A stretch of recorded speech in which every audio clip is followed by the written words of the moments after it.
De nos jours, la santé mentale constitue un enjeu fondamental de notre système de soins de santé. Un Canadien sur 5 éprouvera un trouble mental quelconque au cours de sa vie. Et le fardeau que représentent les enjeux de la santé mentale sur notre système national de soins de santé est de plus en plus complexe et inquiétant. Un autre fait soulève l'inquiétude. De nombreux Canadiens souffrant de troubles mentaux ne reçoivent ni le support ni les soins en santé mentale dont ils ont besoin. Et ceux qui n'ont pas recours aux fournisseurs de soins en santé mentale font plutôt appel à leur médecin de famille. Cette réalité permet de mettre en évidence l'importance d'une plus grande collaboration entre les fournisseurs de soins de première ligne et les fournisseurs de soins en santé mentale.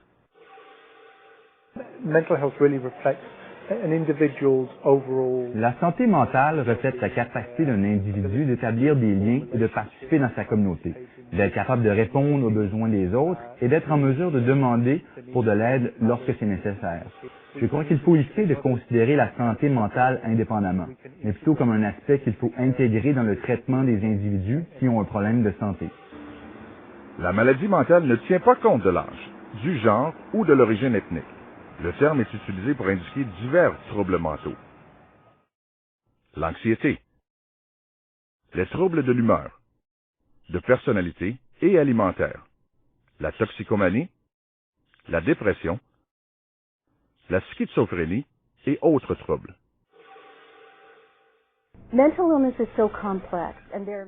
La maladie mentale est complexe parce qu'il existe plusieurs façons de la définir. Il y a plusieurs composantes psychologiques et sociales.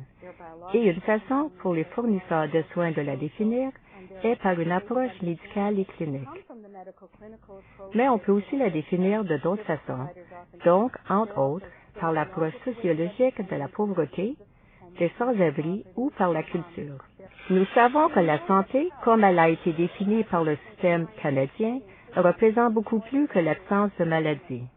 La santé possède plusieurs facettes. Lorsqu'on parle de la santé, on parle aussi du bien-être psychologique des gens et de leur habileté à contribuer au mieux-être de leur collectivité, d'élever leurs enfants et de s'acquitter de leurs tâches au quotidien. Certaines victimes de maladies mentales sont faciles à identifier, comme les sans-abri, vivant dans la rue, errants. Mais la grande majorité demeure invisible. Les membres de la famille, les amis, les voisins, les gens que l'on côtoie à tous les jours. Leur défi est de continuer de vivre une vie normale, tout en conjuguant avec les effets souvent débilitants d'un trouble de santé mentale. Et les stéréotypes souvent associés aux personnes qui en souffrent. En conséquence, plusieurs ne reçoivent ni les soins ou le support dont ils ont tant besoin.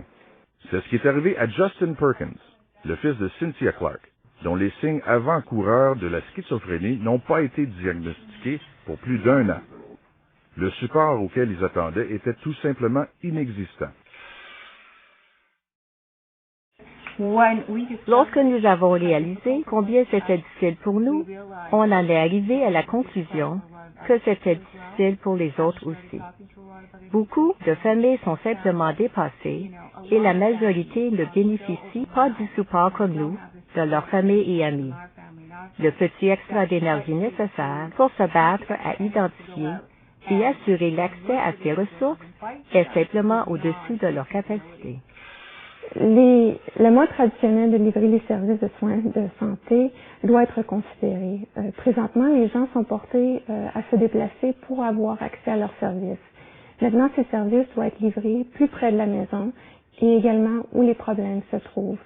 Nous avons besoin de développer de nouveaux liens entre les secteurs et d'une nouvelle approche aussi d'avoir les services de santé. Voilà donc le défi auquel doit faire face l'Initiative canadienne de collaboration en santé mentale. Financée par le Fonds d'adaptation de soins de santé primaire de Santé Canada, cette initiative regroupe 12 organisations nationales représentant les services communautaires, les individus, les familles, les groupes d'entraide, les diététiciens, les médecins, les infirmiers et infirmières, les ergothérapeutes, les pharmaciens, les psychologues, les psychiatres et les travailleurs sociaux. Ils partagent une vision de l'avenir où les Canadiens et Canadiennes auront accès aux services de soins en santé mentale par l'entremise de leurs fournisseurs de soins de première ligne avec le soutien des fournisseurs de soins en santé mentale, de bénéficiaires et de leurs familles. Cette vision de l'avenir se définit dans la charte par un recueil de principes fondamentaux et d'ententes qui sont au cœur de l'Initiative canadienne de collaboration en santé mentale. C'est un temps vraiment excitant aujourd'hui parce que pour la première fois au plan national, il y a beaucoup de ressources qui sont dédiées à faire la promotion et puis à l'amélioration des services de première ligne.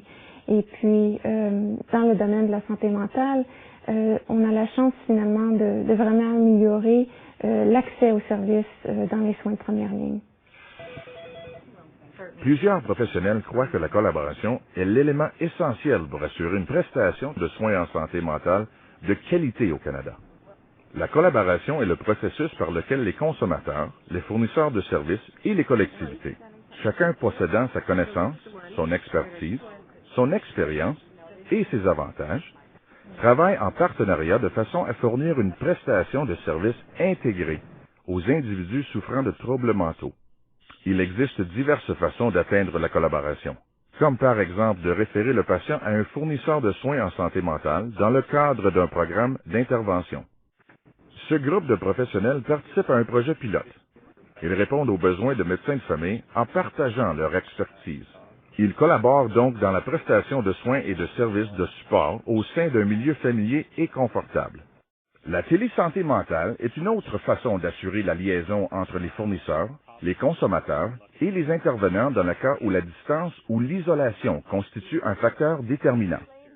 La collaboration dans le domaine de la santé mentale peut donc coexister au sein de divers contextes.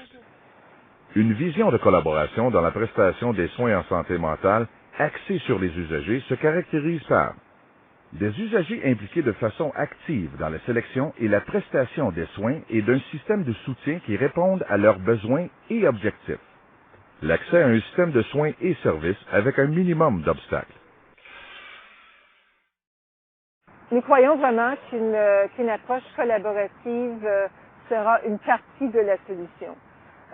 Nous espérons que l'approche va créer une culture qui sera telle que les personnes qui réalisent qu'ils ont besoin de services en santé mentale n'attendront pas aussi longtemps avant de demander de l'aide et qu'une fois qu'ils l'auront fait, que l'approche de collaboration permettra aux praticiens en soins de santé primaire d'être capables de donner les soins et d'accéder aux soins d'autres professionnels de la santé plus rapidement et d'une façon plus efficiente. Collaborer dans ce secteur exige que tous les professionnels et les divers fournisseurs de services se soucient de leurs patients, qu'ils soient axés sur leur bien-être et qu'ils acceptent de changer leur façon de faire. Sans ça, la collaboration n'aurait aucun impact sur les patients. Un environnement axé sur la collaboration permet de mettre de l'avant les besoins des patients, de leurs familles et des intervenants, et de les intégrer au processus. On parle alors d'une approche axée sur le patient.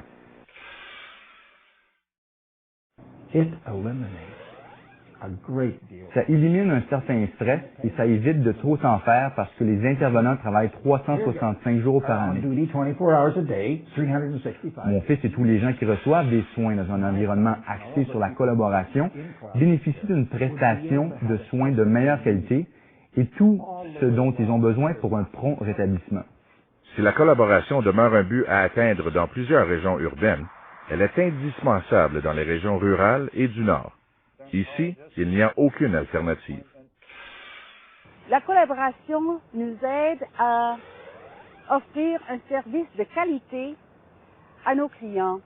C'est-à-dire qu'au lieu de deviner certains services dont ils ont besoin, nous pouvons accéder ces services-là directement. Nous pouvons aussi coordonner ces services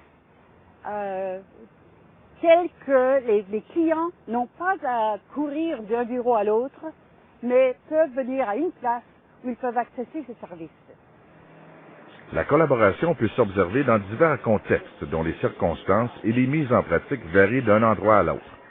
Il existe donc plusieurs modèles différents, mais il faudra faire encore beaucoup plus pour que les Canadiens qui souffrent d'un trouble de santé mentale soient mieux servis.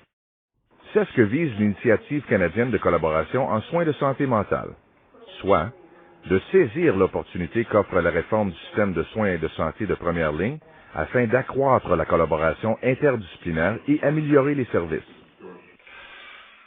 Je crois que c'est important à divers niveaux. Trop souvent, on divise le système de santé en silos.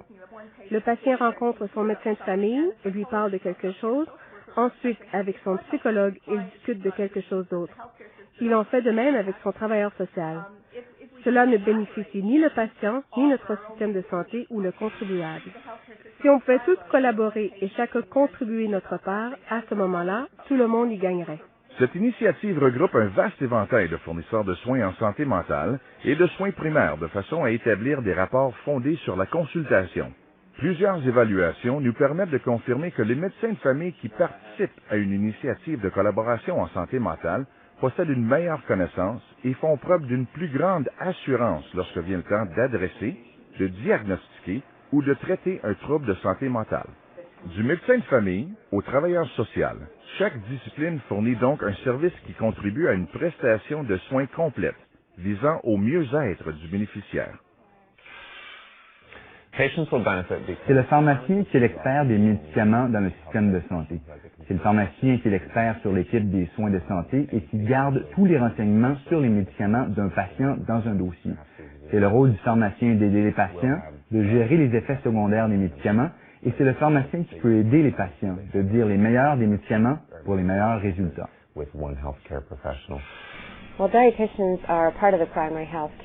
Les diététiciens sont une partie intégrante du système de soins de santé primaire. Plusieurs évoluent dans le domaine de la santé mentale, où ils partagent leur expertise en nutrition, entre autres en aidant les individus et leurs familles en ce qui a trait à la nutrition et aux problèmes reliés à la préparation et à l'accès à la nourriture pour un mieux-être. Le défi est d'établir une culture et les conditions où les professionnels de santé de première ligne pourront travailler en partenariat avec les dispensateurs de soins en santé mentale dans un environnement axé sur le patient. Bien qu'il y ait plusieurs obstacles, ces derniers ne sont pas insurmontables.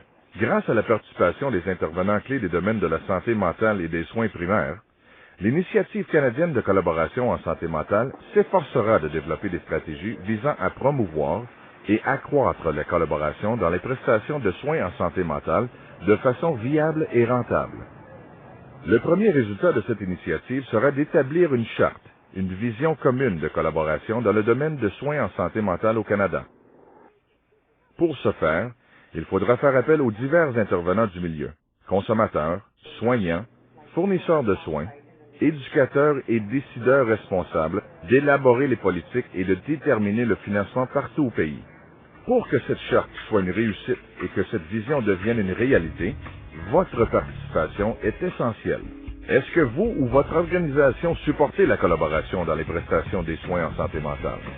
Quelles sont, selon vous, les étapes à franchir pour mettre la charte en application? Dites-nous ce que vous en pensez. Pour de plus amples renseignements, veuillez visiter notre site web au www.iccSM.ca.